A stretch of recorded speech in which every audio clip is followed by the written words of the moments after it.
आपका एक बार फिर से आपके अपने YouTube चैनल एचबीएन क्लासेस है। मैं अंकित श्रीवास्तव आपके लिए आज फिर से आपकी क्लास को न्यू लेकर के आ रहा हूँ और आज मैं आपको पढ़ाने वाला हूँ पास्ट कंटिन्यूअस टेंस। जैसा कि आप मेरी पिछली वीडियो में देख चुके होंगे कि मैंने पास्ट इंडेफिनिट तक सारा सिलेबस खत्म कर दिया है। पास्ट इंडेफिनिट तक मैं आपको सारा पढ़ा चुका हूँ और इसी क्लास को आगे लेकर के आज मैं पास्ट कंटिन्यूअस पर डिस्कस करने वाला हूँ। तो सेशन को स्टार्ट करने से पहले आप सेशन को सबसे पहले लाइक कर दें, शेयर कर दें और सब्सक्राइब कर दें और शेयर करना तो कतई ना भूलें, शेयर जरूर करिए। चलिए आज हम बात करते हैं आपसे पास्ट कंटिन्यूअस के बारे में। आई होप कल आप लोगों को पास्ट इंडेफिनिट बहुत ही अच्छे से समझ में आया होगा।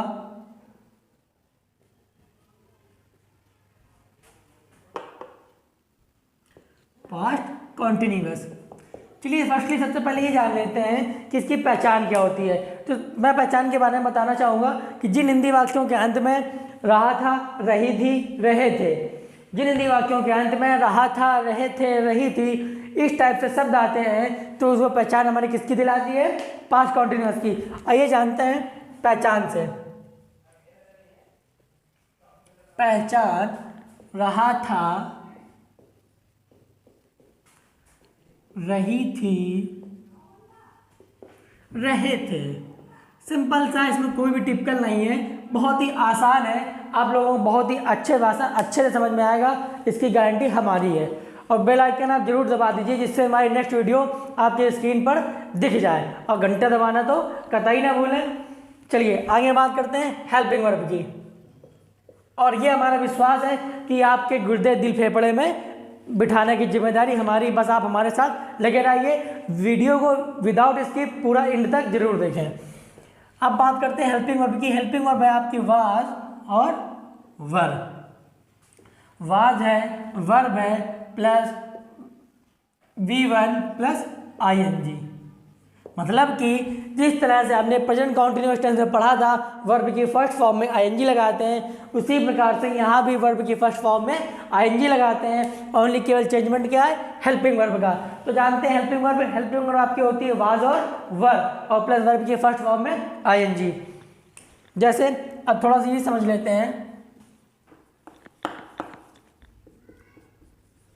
क्या कि एक वचनकर्ता के साथ में, ये आप लोगों को पता होगा, मैं बट आपको बार बार समझाने का प्रयास करता हूँ ताकि आपसे मिस्टेक ना हो। एक वचन कर्ता के साथ में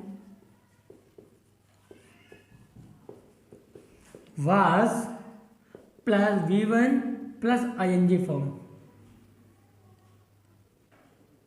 मतलब कि एक वचनकर्ता के साथ में वाज लगती है आपकी हेल्पिंग वर्ब की फर्स्ट फॉर्म में ING। सेकंड चीज क्या है? बहुवचनकर्ता के साथ में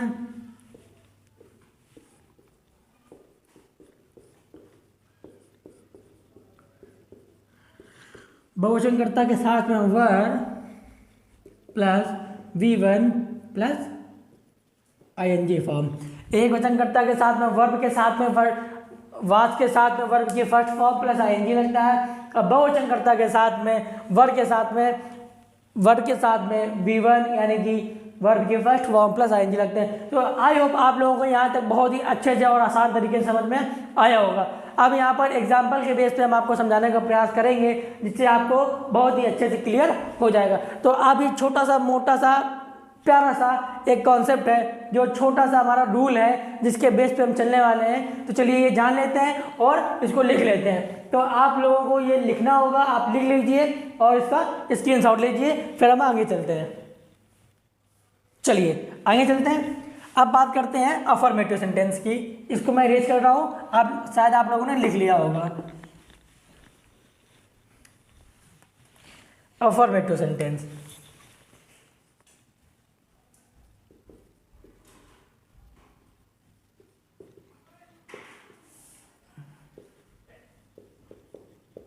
अफर्मेटिव सेंटेंस। तो बात करते हैं अफर्मेटिव सेंटेंस की, जान लेते हैं क्या होता है अफर्मेटिव सेंटेंस का मतलब। साधारण वाक्य। साधारण वाक्य का मतलब गुरुजी एक एग्जांपल चिपकाइए, लीजिए भैया।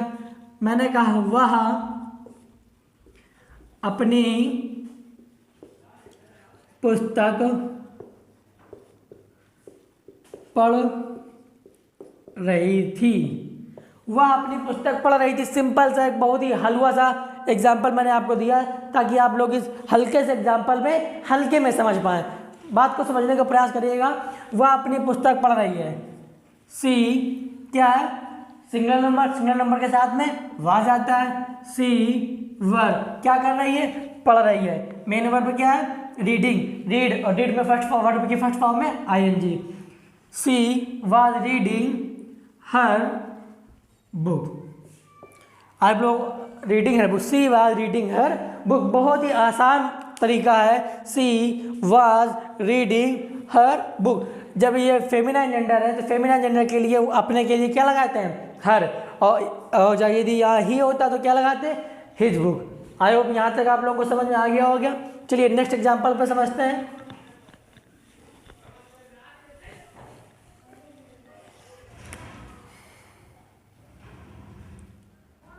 एग्जाम्पल, अध्यापक बच्चों को पीट रहे थे। अध्यापक बच्चों को पीट रहे थे तो द टीचर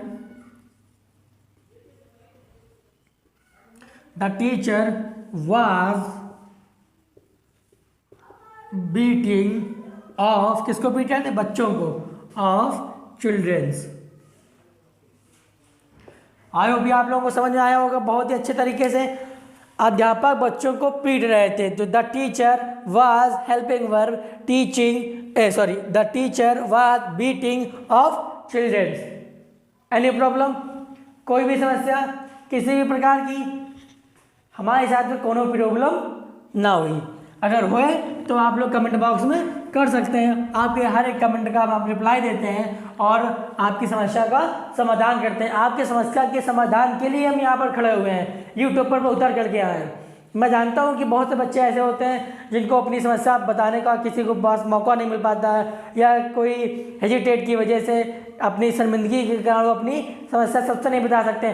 तो ये आप ना, मैं आपके सामने फ्रंट में हूँ और ना आप मेरे सामने फ्रंट में हैं। आप हमें कैमरे में देख पा रहे हैं और मैं आपसे बार बार ये कहता हूँ कि आपके किसी भी चीज़ में कोई भी प्रॉब्लम हो तो आप कमेंट कर दीजिए। मैं उस कमेंट को लेकर के आपके सामने आऊँगा, आपका नाम लूँगा और आपकी समस्या का समाधान करूँगा। चलिए इन्हीं शब्द के साथ में आगे बढ़ते हैं, टाइम को ज़ाया ना करके, क्योंकि समय बहुत कीमती है। वक्त की कीमत पहचान लो दोस्त। अगर वक्त ने खुद बदल गए तो बहुत अच्छी बात, अगर वक्त ने बदला तो बड़ी तकलीफ होती है दोस्त। तो समझ लीजिए कि वक्त आपका अच्छा चल रहा है तो वक्त के अकॉर्डिंग खुद को बदलने का प्रयास कीजिए, क्योंकि आपने सुना होगा कि समय के साथ सब कोई बदल जाता है। चलिए आगे बात करते हैं नकारात्मक वाक्यों की। नकारात्मक वाक्यों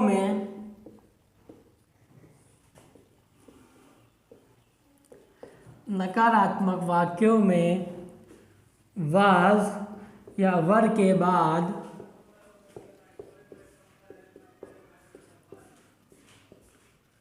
नॉट का प्रयोग करते हैं। नकारात्मक वाक्यों में वाज या वर के बाद नॉट का प्रयोग करते हैं। सिंपल सा फंडा है अपने पास कि तब नकारात्मक वाक्य आ जाएंगे तो सेम अफर्मेटिव के तरीके बनाएंगे। बस क्या करेंगे कि वाज और वर के बाद क्या लगा देंगे? नॉट लगा देंगे। जैसे पिताजी आज दफ्तर नहीं जा रहे थे। पिताजी आज दफ्तर नहीं जा रहे थे तो क्या बनेगा मेरे दोस्त? द फादर, सब्जेक्ट के बाद हेल्पिंग वर्ब वाज के बाद नॉट। अभी मैंने बताया आपसे द फादर वाज नॉट, कहाँ जा रहे थे? नहीं जा रहे थे, तो गोइंग टू, दफ्तर की ऑफिस, आज की टुडे। देखिए दोस्त बहुत ही अच्छा तरीका है और बहुत ही आसान भाषा में मैं आपसे आपकी लैंग्वेज में यूज करता हूं ताकि आपको बहुत ही अच्छी तरीके से समझ में आए। तो पिताजी आज दफ्तर नहीं जा रहे थे, the father was not going to office today. आप यहाँ तक लिख सकते हैं, आप इसका स्क्रीनशॉट लेना चाहें स्क्रीनशॉट ले सकते हैं। और आप आई होप आप लोगों को ये क्लियरिटी आ रही होगी। और मैंने आपसे ये भी कह रहा हूँ कि यदि आपको क्लियरिटी ना समझ में आ रही हो या लिखने का तरीका ना समझ में आ रहा हो या कोई मैं बहुत जल्दी जल्दी कर रहा हूँ तो आप सारी चीज़ें बता सकते हैं हमें। आपका सजेशन हमें बहुत ही अच्छा लगता है, तो मैं आपसे बार बार ये कहता हूँ कि आप हमें जितना अच्छा सजेस्ट कर सकें वो मेरे लिए बेहतर होगा। चलिए और एग्जाम्पल के साथ समझते हैं। माता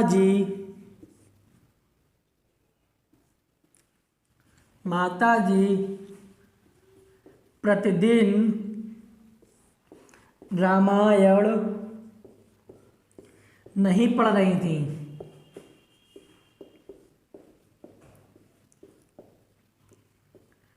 माता जी प्रतिदिन रामायण नहीं पढ़ रही थी, तो क्या बनेगा दोस्त? The mother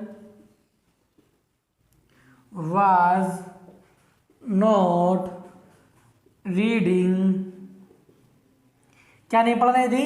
Ramayan. Reading the Ramayana कब? प्रतिदिन, तो एवरीडे।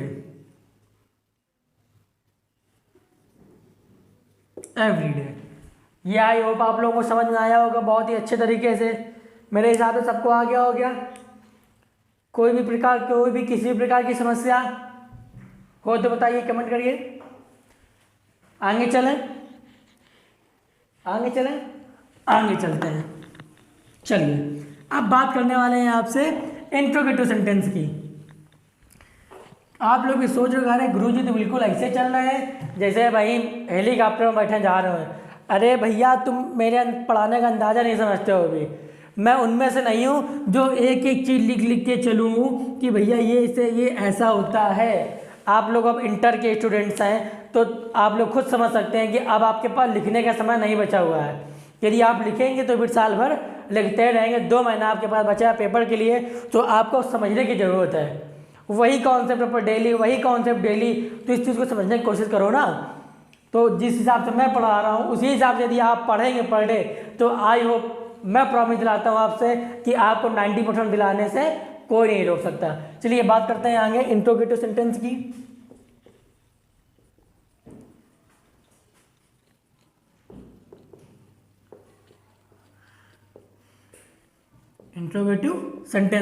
जैसा कि आप सब लोगों को बहुत अच्छे तरीके से पता है कि इंट्रोगेटिव जो सेंटेंस होते हैं 2 टाइप के होते हैं। एक ऐसा होता है, फर्स्टली की बात कर लेते हैं। फर्स्टली जो हिंदी वाक्यों के अंत में प्रश्नवाचक शब्द वाक्य के स्टार्टिंग में आ जाता है।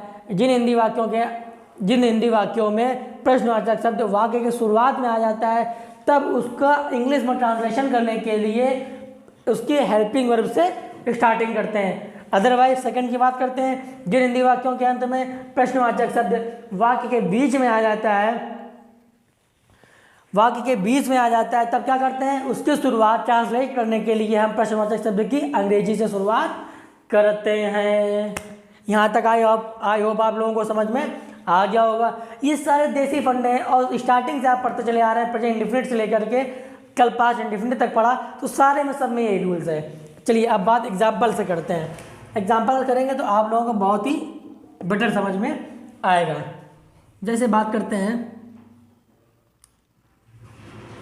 मालिक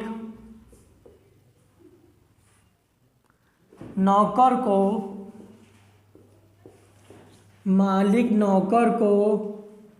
गाली क्यों दे रहा है?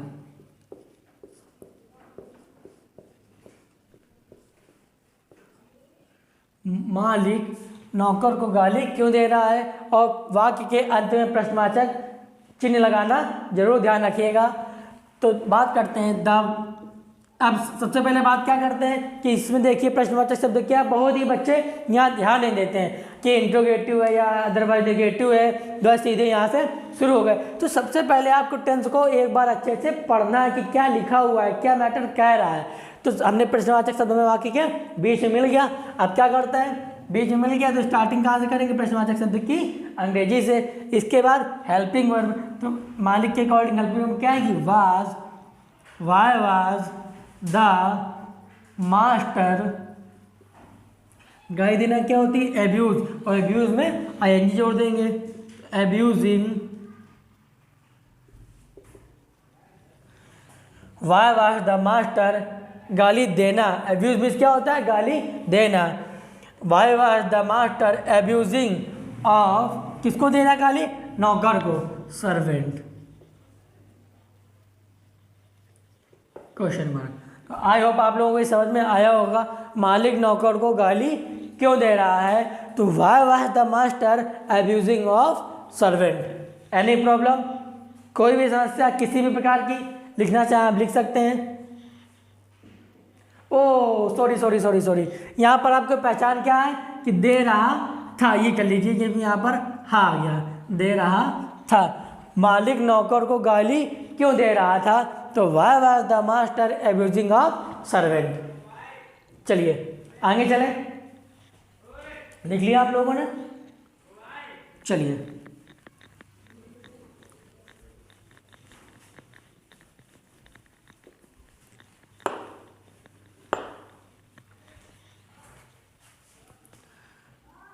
दादाजी, क्या दादाजी अपने बच्चों के साथ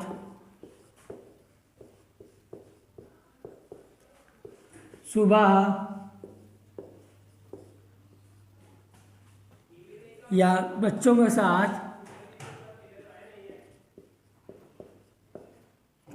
टहलने जा रहे थे? Question mark. क्या दादाजी अपने बच्चों के साथ टहलने जा रहे थे? आइए, आपको देखने में इतना बड़ा लग रहा होगा, क्या दादाजी अपने बच्चों के साथ टहलने जा रहे थे? अरे राम राम राम, कैसे बनाएंगे ये? तो ना भैया, आप जुड़ चुके हैं एचबीएन क्लासेस में अंकित सर के साथ, तो हेजिटेशन नाम की और प्रॉब्लम नाम की समस्या को आग लगा दीजिए। चलिए बात करते हैं इसमें। क्या दादाजी प्रश्नवाचक शब्द क्या हो गया? वाक्य के पहले। जब पहले आ गया तो कैसे शुरुआत करते हैं? हेल्पिंग वर्ब से। दादाजी क्या है? एक वचन, और एक वचन कर्ता के साथ में गुरुजी ने क्या बताया था? Was. Very good. Was the grandfather, अरे सब बच्चे होशियार है हमारे। वाज द ग्रैंडफादर, अब क्या करना है? टहलने जा रहे हैं, गोइंग, वॉक।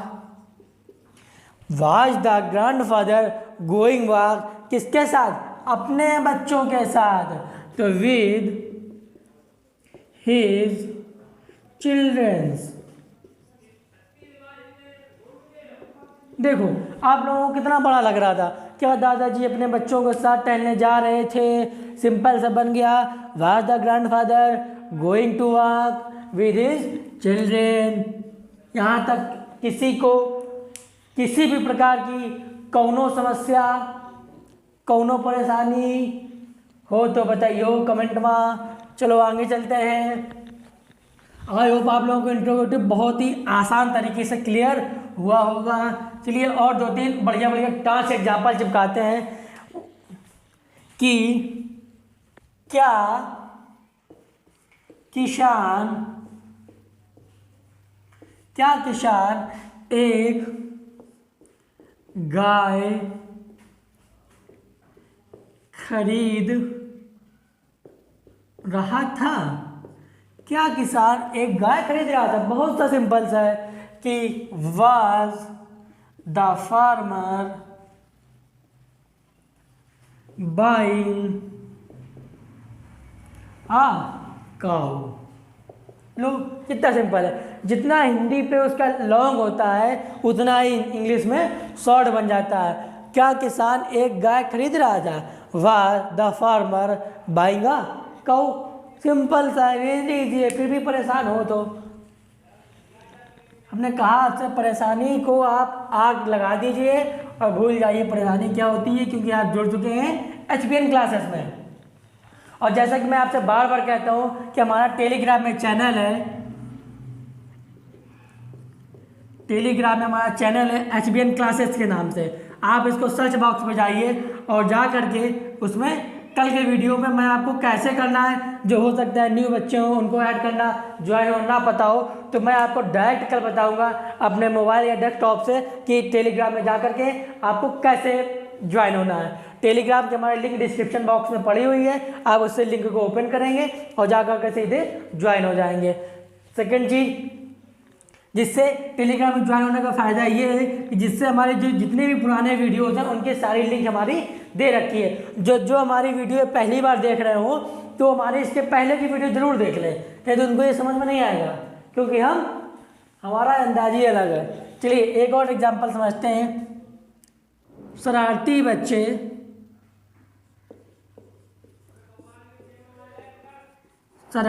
बच्चे नदी में क्यों कूद रहे थे? नाम से ही पता चल रहा है शरारती थे, इसलिए साले कूद रहे थे। शरारती बच्चे नदी में क्यों कूद रहे थे? आगे चलते हैं, इसका बनाते हैं। क्या बनाते हैं? प्रश्नवाचक शब्द क्या मिल गया? वाक्य के बीच में। जब वाक्य के बीच में मिल जाएगा तो स्टार्टिंग कहाँ से करेंगे? प्रश्नवाचक शब्द की अंग्रेजी से। तो why was the naughty children's why was the, अब यहाँ पर शरारती बच्चे, यहाँ पर क्या आ जाएगा? वर। why were the naughty children क्या कर रहे हैं? कूद रहे हैं। कहाँ पर? नदी में।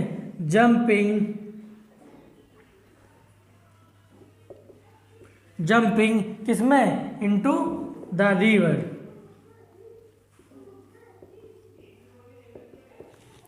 शरारती बच्चे नदी में क्यों कूद रहे थे? Why were the naughty children jumping into the river? ये आप लोगों ने आज पढ़ लिया फाइनली पास्ट कॉन्टिन्यूअस।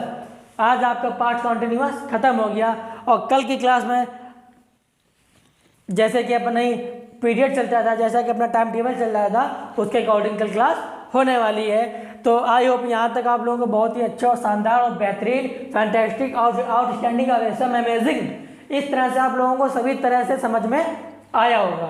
तो आप इसके नोट्स बना सकते हैं, इसको लिख लीजिए, स्क्रीनशॉट ले लीजिए। ये हमारी वीडियो अपलोड होने के बाद आप इसको डाउनलोड कर सकते हैं और पुश कर करके देख सकते हैं। तो आज के लिए इतना ही, कल मिलते हैं नेक्स्ट क्लास पर। और हाँ, यदि आपकी क्लास अच्छी लगी हो मेरी क्लास, तो आप सेशन को लाइक कर दें और शेयर करना ना भूलें। मिलते हैं कल की नेक्स्ट क्लास पर।